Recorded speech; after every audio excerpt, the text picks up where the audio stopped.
Booking करवले बानी भोरे वाला गाड़ी कल ये रानी तू कुल ही तैयारी। अच्छा बुकिंग करवले बानी भोरे वाला गाड़ी कल ये रानी तू कुल ही तैयारी।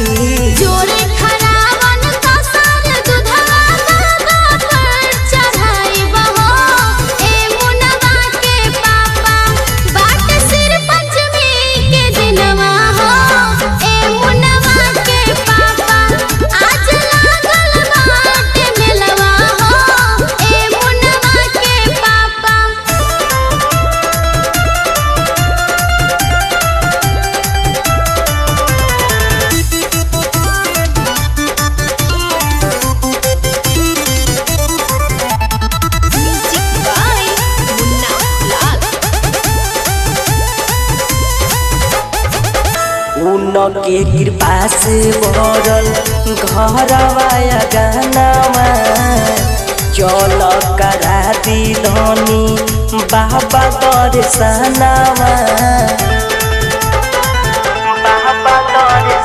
उनके कृपा से भरल घरवाया गानावा चल करा दी धनी बाबा दर्शनावा।